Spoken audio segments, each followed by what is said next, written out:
지옥 문 앞에서 유턴해 꽃길을 걷게 된 30대 여성입니다. 마음에 틈이 생기면 상대를 쉽게 믿게 되잖아요.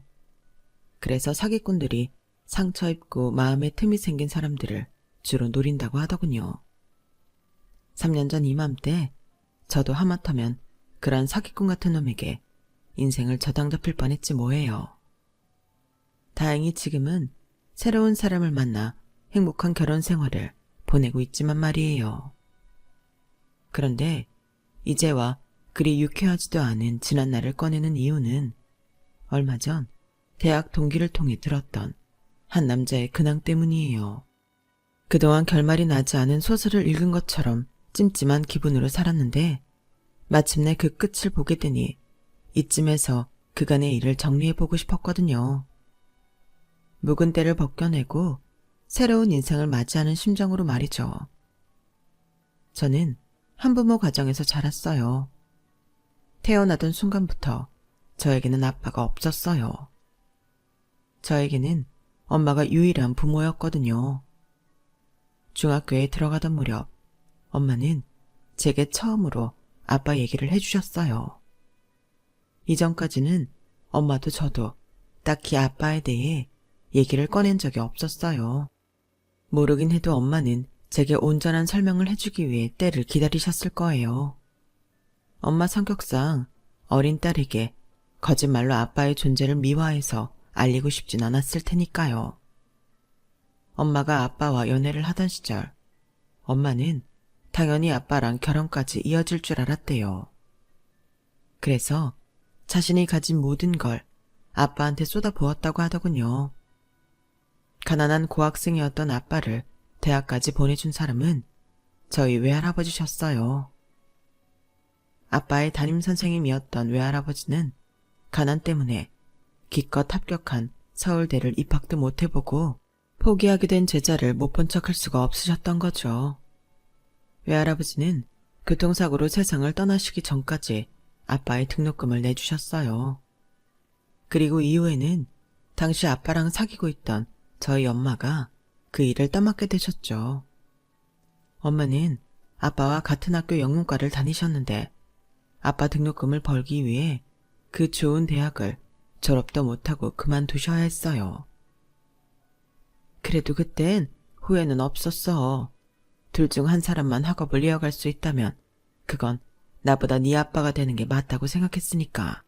비록 네 아빠가 인간으로는 실격이지만 학문적으로는 누구보다 뛰어난 사람이었거든.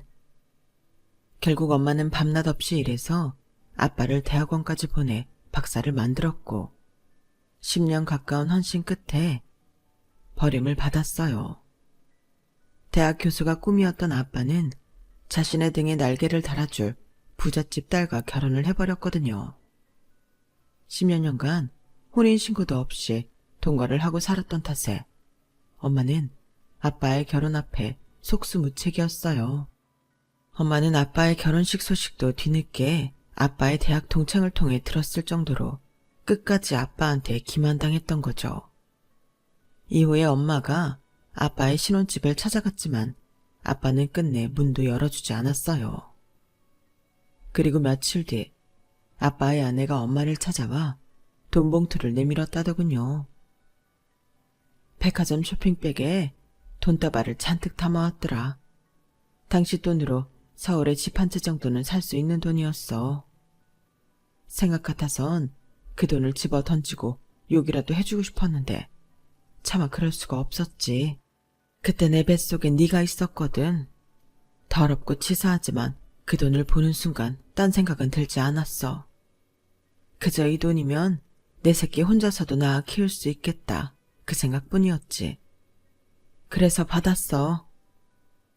딸 앞에서 자신 인생에서 가장 치욕적이었던 순간을 담담하게 말하는 엄마를 보니 불쌍하다는 생각보다는 멋지다는 생각을 했어요. 그래서 저도 모르게 말했죠. 역시 멋져. 난 엄마가 그 돈 포기하고 지질이 궁상으로 골방에서 날 낳아 키웠다고 했으면 실망했을 거야. 당연히 받아야지. 누구 좋으라고 그 돈을 포기해? 잘했어, 엄마. 아빠한테 버려진 엄마와 저는 세상에 둘도 없는 가족이자 모녀, 그리고 친구처럼 살았어요. 비록 대학 중퇴학력이었지만 엄마는 자신의 영역에서 능력을 발휘하며 꽤 인정을 받고 살았어요. 라디오 방송작가 생활을 할 때도 그랬고 그 일을 그만둔 뒤 번역 일을 할 때도 그랬죠. 능력 있는 엄마 덕분에 저는 자라면서 단 한 번도 궁핍했던 적이 없었어요. 게다가 엄마의 훌륭한 유전자를 받고 태어난 덕분에 학원 셔틀을 돌지 않았음에도 어렵지 않게 명문대에 입학할 수 있었죠.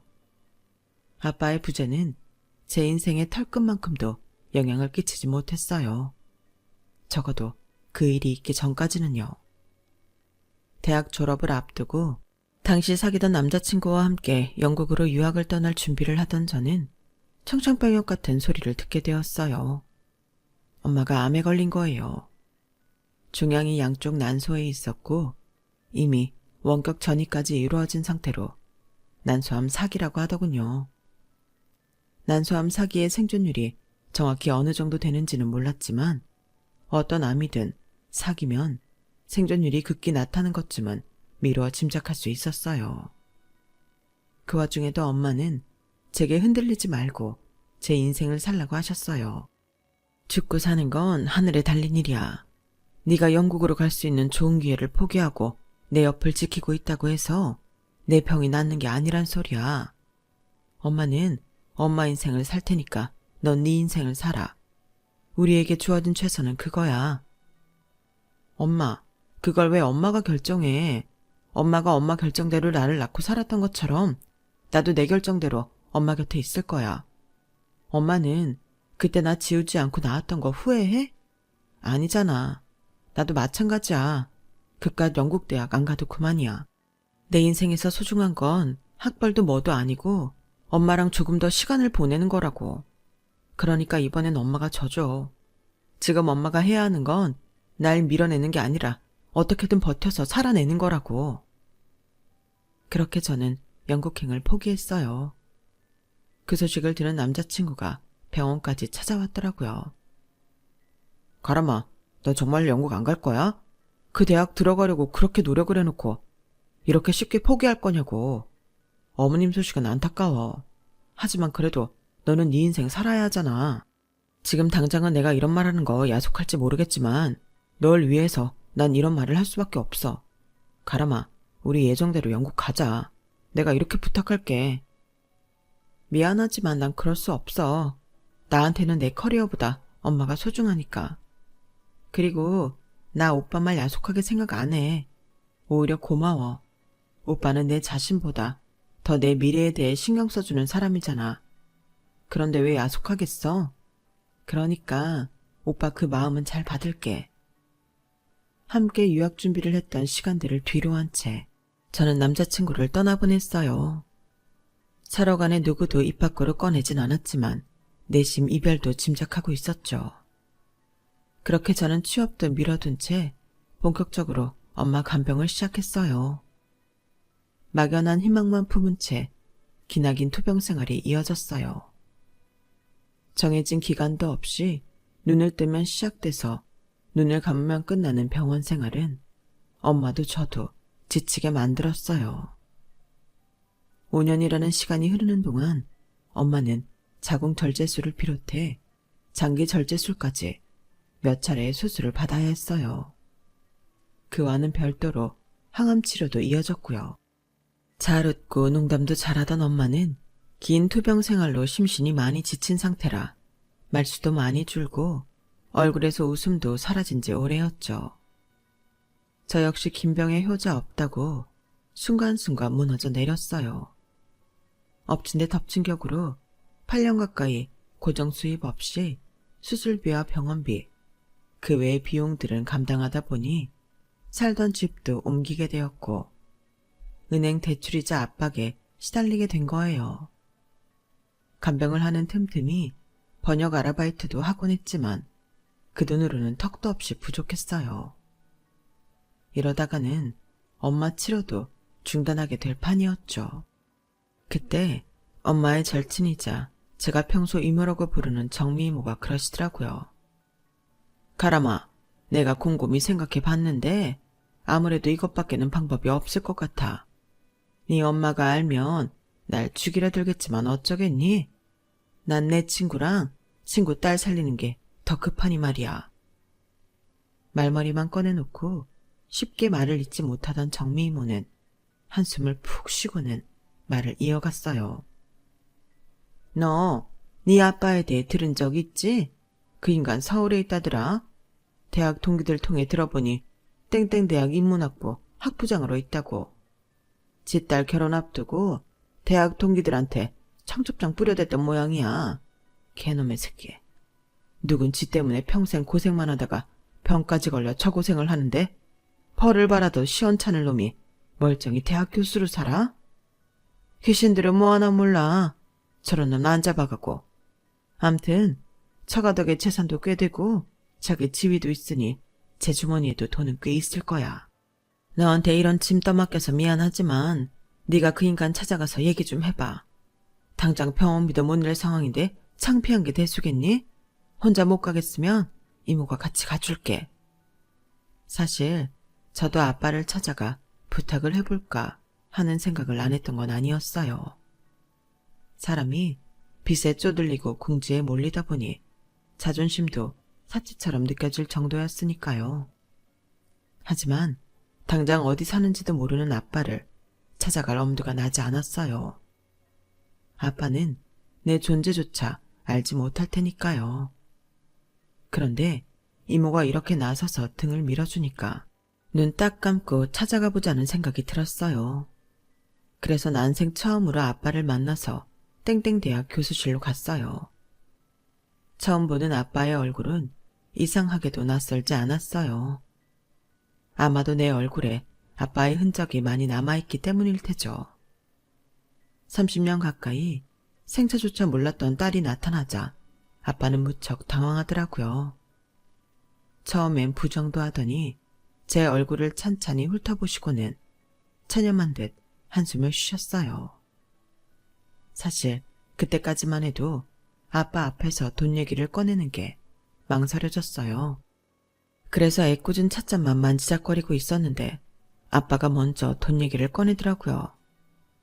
그래서 날 찾아온 이유가 돈이니? 그거 외엔 네가 날 찾아올 이유가 없잖니. 참, 어째 네 엄마가 그동안 연락 한 번 없이 조용히 산다 했더니 내 와이프가 준 돈 다 털어먹고 나니까 돈줄 생각난 모양이구나. 그래, 네 엄마가 널 여기 보내면서 얼마 받아오라고 그러디? 1억, 2억. 그런데 말이다. 나한테서 돈을 뜯어가려면 적어도 날 위협할 만한 카드 한 장은 있어야 하는 거 아니니? 설마 네 존재 자체로 나한테 위협이 된다고 생각하는 건 아니지? 이미 내 아내는 결혼 전에 내가 네 엄마랑 동거했던 걸 알고 있어. 모르긴 해도 네 존재도 일찌감치 파악하고 있었을 거다. 그러니 네 존재만으로는 내 인생에 위협이 안 돼. 안 됐구나. 용기 내서 찾아왔을 텐데 빈손으로 돌아가게 돼서. 그래도 내 핏줄이라니 용돈 정도는 보내주마. 계좌번호 적어놓고 가라. 잠시나마 아빠라는 사람을 만나 감상에 빠져있던 저는 그 말에 정신이 확 들었어요. 정미 이모 말대로 내 앞에 이 남자는 개새끼가 분명하더라고요. 수십 년 만에 찾아온 자기 딸을 적선하러 온 거지 보듯 하는 사람이 무슨 아빠겠어요. 그래서 받은 대로 받아 쳐주었죠. 따님 결혼한다는 소식 들었어요. 청첩장을 많이도 뿌리셨더라고요. 저한테도 한 장 있는데 시간 내서 찾아가려고요. 가서 배다른 자매 얼굴도 보고 제부 얼굴도 확인하고 사돈댁 어른들과도 인사 나눌까 생각 중이에요. 저 아빠 딸이니까 그럴 자격 있잖아요. 그쪽에서 절 두고 누구냐고 물으시면 뭐 거짓말할 생각은 없어요. 아빠한테 저는 위협도 안 되는 카드일 뿐이니까요. 그쵸? 순간 방금 전까지 여유로운 표정이었던 아빠의 얼굴이 산하게 구겨졌어요. 그리고는 그날 저녁 제 계좌로 억 단위 돈이 들어왔더라고요. 계좌에 찍힌 숫자를 보는데 그때 처음 아빠한테 고맙다는 생각을 했어요. 돈을 줘서가 아니라 이로써 내 인생에 아빠는 없다는 걸 확인하는 계기가 되었으니까요. 2억짜리 아빠는 그렇게 제 인생에서 영영 아웃이 됐어요. 엄마를 간병하는 동안 오래전 이별을 했던 남자친구와는 종종 전화통화도 하고 가끔 만나 밥도 먹곤 했어요. 헤어졌다고는 해도 싫어져서 끝낸 사이가 아니었기에 친구처럼 지낼 수 있었고, 더군다나 저를 위해 번역 일감도 구해다 주는 통에 관계가 이어질 수밖에 없었거든요. 그날도 일감 때문에 저를 찾아온 남자친구한테 아빠를 만난 일과 거액의 돈을 받은 사실을 털어놓았어요. 이상하지? 이제 영영 내 인생에서 아빠가 사라진 건데 하나도 아쉽지가 않아. 처음부터 나한테는 아빠가 없었기 때문에 그런가? 슬프지도 않네. 아니지. 그래도 아빠라는 사람 덕분에 2억이나 생겼으니 오히려 잘된 일인가? 허탈한 마음에 씁쓸하게 웃는데 남자친구가 제 손을 잡아주었어요. 아무 말 없이 제 손을 꼭 잡아주는 남자친구를 보는데 나도 모르게 눈물이 나더라고요. 내가 아빠한테 원했던 건 어쩌면 돈이 아니라 이런 위로가 아니었을까 하는 생각이 들었거든요. 엄마는 왜 이런 남자를 만나지 못하고 그런 남자를 만나 배신까지 당했을까 생각하니 안 됐다는 생각이 들었어요. 그러면서 한편으론 지금 내 손을 잡고 있는 이 남자가 신기하게 느껴졌어요. 세상에 나 말고도 여자는 많은데 왜 내 곁에 남아있는 걸까 하고요. 어쩌면 일찌감치 연인 사이를 끝냈기 때문에 관계가 길게 이어졌던 건지도 모르겠다 싶었죠. 남자친구는 저를 볼 때마다 안타까워 어쩔 줄 몰라 하는 것 같았어요. 한때 함께 미래를 설계했던 사이에서 지금은 너무도 다른 길을 가고 있는 게 못내 아쉬운지 미련 가득한 눈빛으로 돌아서곤 하더군요. 남자친구를 만나고 올 때마다 그런 생각이 들었어요. 아빠라는 사람조차 모질게도 나를 끊어냈는데 따지고 보면 나와 아무 상관없는 이 남자는 도대체 왜 나한테 이렇게 잘해주는 걸까? 남자친구에 대한 고마움은 시간이 지날수록 깊어졌고 그럴수록 그 사람한테 심적으로 기대게 되었어요. 8년간의 투병 생활에도 불구하고 엄마가 결국 세상을 떠나셨을 땐 남자친구가 제 유일한 버팀목이 되어주었죠. 남자친구는 장례식 내내 제 곁을 지켜주었어요. 경황이 없는 저를 대신해 손님도 맞아주고 장례 일정도 꼼꼼히 챙겨주었죠. 그렇게 장례를 치르고 한동안 집안에 틀어박혀 시체처럼 지내는 저를 일으켜준 것도 남자친구였어요. 자기 일도 바쁠 텐데 매일같이 찾아와 밥을 먹이고 주말에는 아예 우리 집에서 지내며 청소도 해주고 저를 끌고 근처 공원으로 산책도 나가주었어요. 엄마를 떠나보내고 살아갈 의미를 잃었던 저는 그런 남자친구의 헌신 덕분에 다시 자리를 털고 일어날 수 있었죠. 엄마 49제가 지난 어느 날 남자친구가 집으로 찾아왔더라고요. 평소에도 자주 찾아오곤 해서 남자친구의 방문이 별다른 건 없었지만 그날은 유독 할 말이 있는 사람처럼 우물쭈물 하더라고요. 그러더니 작은 상자 하나를 내밀며 그러는 거예요. 가람아, 우리 결혼하자. 어머님 보내드린 지 얼마 안 된 상황에 청혼을 하는 게 좀 그렇지만 나 너 혼자 외롭게 둘 수 없어. 우리 만난 지 10년이야. 그동안 나한테는 너밖에 없었어. 지금도 그렇고 앞으로도 그럴 거야. 다른 건 몰라도 난 너희 아빠가 그랬던 것처럼 널 외롭게 하지는 않을게. 그러니까 나랑 결혼해줘. 엄마 간병을 하며 살아온 8년 동안 내 인생에 결혼은 없었어요. 남들처럼 평범하게 가정을 이루고 사는 건 내게 허락되지 않은 일종의 사치처럼 느껴졌으니까요. 그런데 그 긴 시간 동안 내 곁을 맴돌면서 나를 지탱해준 이 남자가 청혼을 하니까 이제야 나도 평범하게 살 수 있을 것 같다는 희망이 생기더라고요. 한편으로는 내가 너무 모자란 사람인 것 같아 이 사람 손을 잡아도 될까 걱정이 됐지만 그보다는 행복해지고 싶다는 욕망이 더 강해서 덥석 손을 잡아버렸어요. 제 결혼 소식을 들은 정미 이모는 눈물까지 글썽이며 좋아하시더라고요. 엄마 떠나보내고 혹여 제가 잘못된 생각이라도 하면 어쩌나 걱정했는데 이렇게 든든한 사람이 곁에 있다니 이제 안심이 된다며 엄마 대신 혼수 준비로 도와주시고 결혼식 날 혼주 자리에도 앉아주시겠다고 했어요. 마치 엄마가 떠나면서 딸한테 선물을 주고 가신 것 같다시면서요. 그때까지만 해도 저도 그런 줄 알았어요. 순식간에 변해버린 제 인생이 너무도 비현실적으로 느껴졌으니까요. 본격적으로 결혼 준비를 하기에 앞서 남자친구와 함께 예비시댁에 찾아갔어요. 결혼이 당사자인 우리 둘만 좋다고 할 수 있는 게 아니니까요. 이미 남자친구를 통해서 제 사정을 전해들으신 예비 시부모님은 그동안 고생 많았다며 따뜻하게 저를 맞아주셨어요. 그동안 세상에 엄마와 나 단 둘밖에 없는 것처럼 알고 살았던 저로서는 예비 시부모님의 환대가 그렇게 고마울 수가 없더라고요. 아버님께서는 제가 모친상을 당한 지 얼마 안 됐는데 바로 결혼식을 하는 건 도리가 아닌 것 같다며 1년 정도 시간을 두고 식을 올리는 게 좋겠다고 하셨어요. 저도 당장 결혼식을 올리기보다는 취직이 급했기 때문에 다행이다 생각했어요.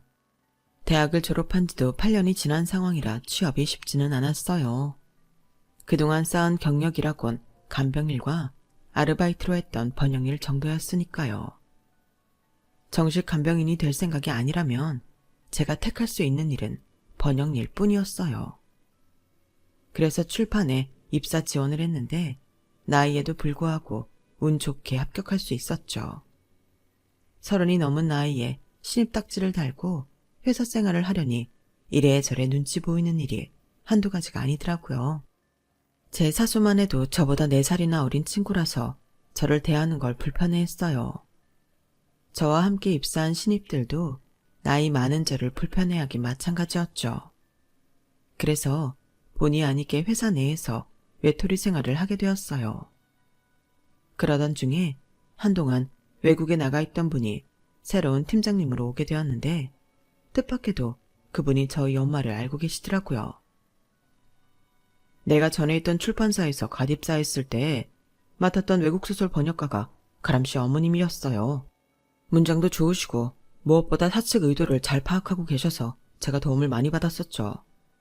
몸이 안 좋으시다는 소식은 들었는데 내가 외국에 나가 있느라 소식이 끊겨서 부고는 듣지 못했어요.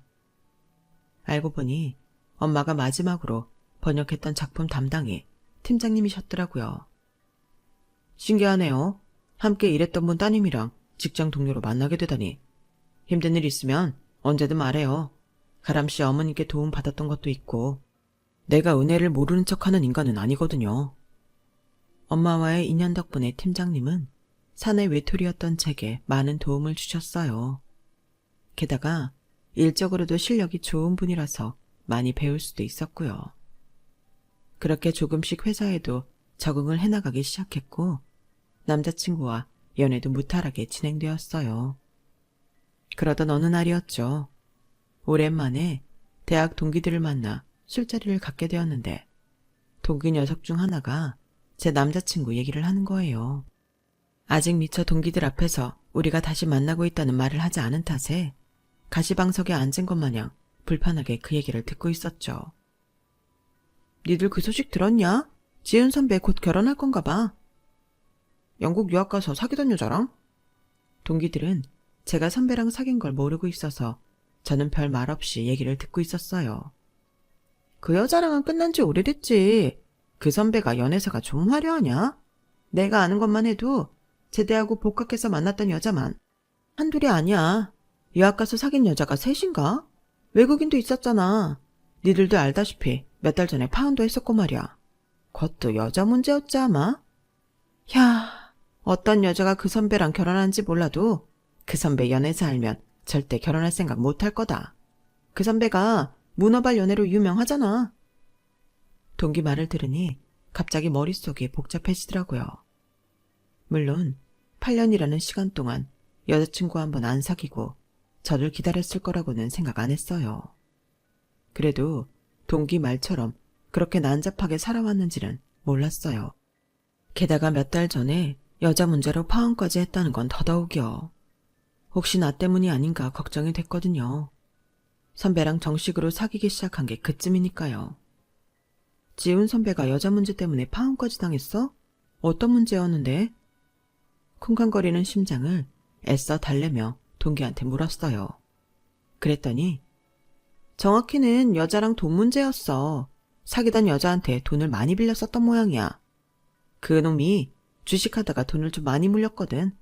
그래놓곤 몰래 선봐서 돈 많은 집 여자랑 낼름 결혼하라고 하니까 사귀던 여자가 빡친 거지. 선본 여자랑 데이트하는데 쫓아가서 뒤집어 엎었대. 그 일로 결혼은 쪽나고 사귀던 여자한테 돈 갚아주느라 여기저기서 빚도 깨졌을걸? 그 난리를 친 게 얼마나 됐다고 결혼한다고 그러는 거 보면 돈이 꽤 있는 여자 물은 모양이야. 순간 손끝이 바르르 떨렸어요. 내가 아는 선배가 아닌 것 같았거든요. 거기다 하는 행동이 마치 저희 아빠가 엄마한테 한 행동과 너무 비슷해서 덜컥 겁이 나더라고요. 딸은 엄마 팔자 닮는다는 말이 불현듯 떠올랐거든요. 그날 이후 한동안 동기한테 들은 말이 머릿속에서 떠나지 않았어요. 이 남자가 왜 나랑 결혼하겠다고 한 걸까?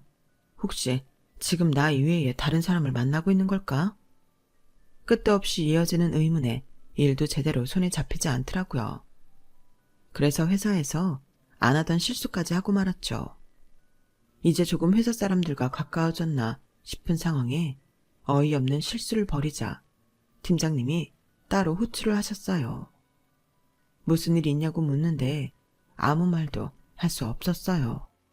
뒤늦게 입사해서 나이도 많은 주제에 회사의 사적인 일까지 끌어들인 걸 알면 얼마나 한심해할까 걱정이 됐거든요. 그랬더니 끝나고 술이나 한잔 하자고 그러는 거예요. 안 그래도 맨정신으로 버티긴 힘든 상황이라 그러기로 했어요.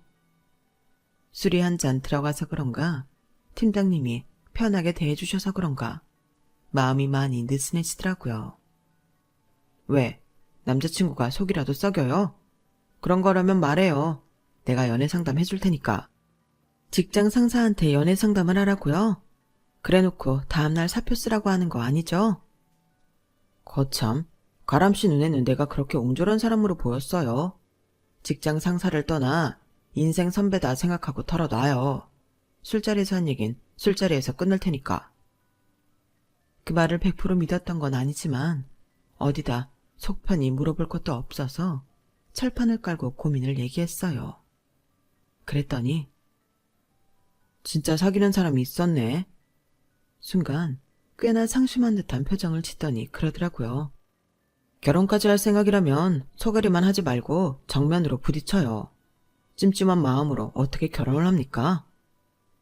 마치 자기가 상처받은 당사자인 것처럼 말하고는 술잔에 담긴 백주를 입에 털어 넣었어요. 하긴 백날 앉아서 고민만 해봐야 무슨 소용이겠어요.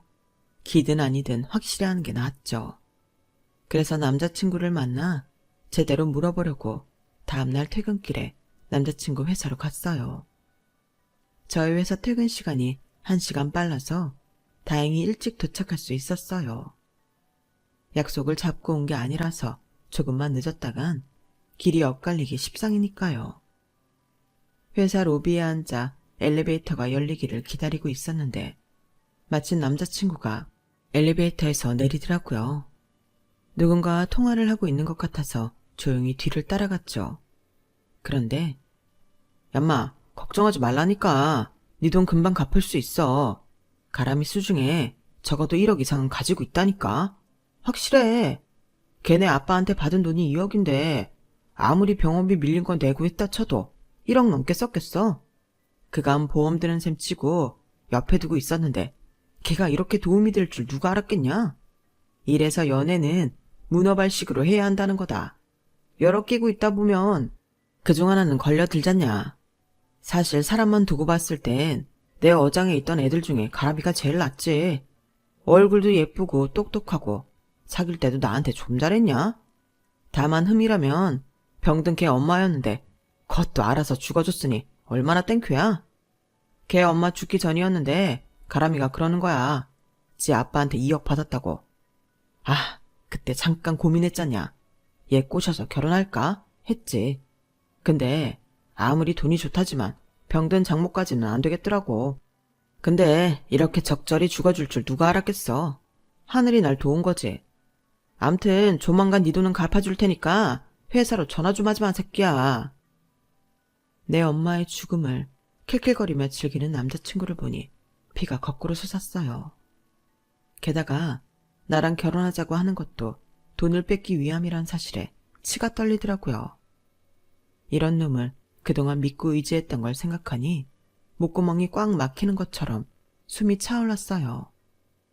엄마도 나도 인생이 뭐 이렇게 개떡 같나 싶어서 눈물만 나더라고요. 그 일이 있고 며칠간 남자친구한테 걸려오는 연락을 피했어요. 그리곤 마음의 준비가 되자마자 만나서 헤어지자는 말을 했어요. 그랬더니 길길이 날뛰더라고요. 넌 결혼이 장난이니? 아니, 겉보다 갑자기 왜 이러는 거야? 내가 너한테 잘못한 거라도 있어? 알잖아. 나한텐 여자는 너뿐이라는 거. 근데 네가 나한테 이러면 안 되지. 너 지금 이러는 거 여자들이 결혼 전에 흔히 겪는 메리지 블루야. 이 고비 잘 넘기면 괜찮아. 날 믿고 버텨보자. 널 믿으라고? 세상에 믿을 게 없어서 널 믿으라고? 널 믿느니 차라리 사기 전값은 말을 믿겠다. 너 나랑 결혼하자는 거 내 돈 때문이잖아. 병 걸린 장모 모시기 싫어서 결혼하잔 말 안 하다가 우리 엄마 죽자마자 청혼한 거 누가 모를 줄 알아? 너한테 여자는 나뿐이었다고? 그럼 그동안 네가 만난 사람들은 다 남자였니? 말해봐, 이 자식아. 제가 팩트 폭격을 하자 남자친구는 놀랐는지 잠시 멍한 표정이었어요. 너 그거 누구한테 들었어? 아니, 누구한테 들었건 말건 그거 다 거짓말이야. 절대 믿으면 안 돼. 너랑 나 갈라놓으려고 수쓰는 거라고. 그런 사기꾼 같은 놈 말은 믿으면서 정작 내 말은 안 믿는 게 말이 되니? 너 정말 왜 이래? 사기꾼? 네 입에서 맞는 말도 나오는구나. 나 며칠 전에 니네 회사 갔었어. 오늘 내가 한 말은 그날 네가 전화 통화하면서 했던 말이라고. 그러니까 구질구질하게 굴지 말고 여기서 끝내. 다시는 내 앞에 나타나지 말란 말이야. 그렇게 헤어지고도 남자친구는 저희 집 앞이며 제 직장까지 찾아와 끈질기게 달라붙었어요. 제 상황을 아는 팀장님이 나서서 도와주지 않았다면 쉽게 끊어낼 수 없었을 거예요. 이후로 3년이 지났고 현재 저는 당시 팀장님과 결혼해 결혼 1주년을 맞았어요. 처음 회사에서 만났던 날부터 제게 관심을 가졌던 남편은 제가 남자친구와 헤어지는 과정에 도움을 주면서 많이 가까워지게 됐고 결국 결혼까지 하게 되었죠. 엄마 팔자를 닮아 제대로 된 남자를 못 만날 거라 생각했는데 엄마가 이어준 인연 덕분에 멋진 남자를 만나게 된 셈이죠. 아, 그리고 얼마 전에 동창을 통해 들은 얘긴데요. 돈 때문에 저랑 결혼을 하려고 했던 전 남자친구 말이에요. 인생이 아주 망가져 버렸더라고요. 그렇게 저랑 끝나자 동거할 길이 막막했는지 글쎄 저희 아빠를 찾아갔던 모양이에요. 저랑 부녀지간인 거 폭로하겠다고 협박을 하며 돈을 뜯어내려다 오히려 고소를 당해 벌금형을 받았다고 하더라고요. 그렇게 끝났으면 돈만 잃고 끝났을 일이지만 나쁜 놈 위에 나쁜 놈 있다고 끝내 진흙탕 싸움을 시작한 거예요. 저희 아빠가 우리 모녀를 버린 사실을 학교 홈피 게시판에 올렸다가 개싸움이 나고 만 거죠. 아빠도 제 전 남자친구의 범죄 행각을 회사 게시판에 폭로했거든요. 그 일로 아빠는 대학에서 쫓겨나다시피 그만두게 됐고 전 남자친구 역시 회사도 잘렸거든요. 엄마와 내 인생에 똥물을 튀기던 두 남자는 그렇게 서로 물고 뜯다가 피투성이가 됐다고 하니 웃음밖에 안 나더라고요. 이래서 죄짓고는 못 사는 건가 봐요. 하늘이 알아서 죗값을 치르게 해주니 말입니다. 엄마가 더 생각나는 하루네요. 열심히 잘 살아야죠. 지금까지 제 사연을 들어주셔서 감사합니다. 항상 행복하세요. 여러분, 사연 댓글에 응원과 현명한 조언 부탁드려요. 좋아요와 구독은 저에게 큰 힘이 됩니다. 오늘도 좋은 일 가득하세요.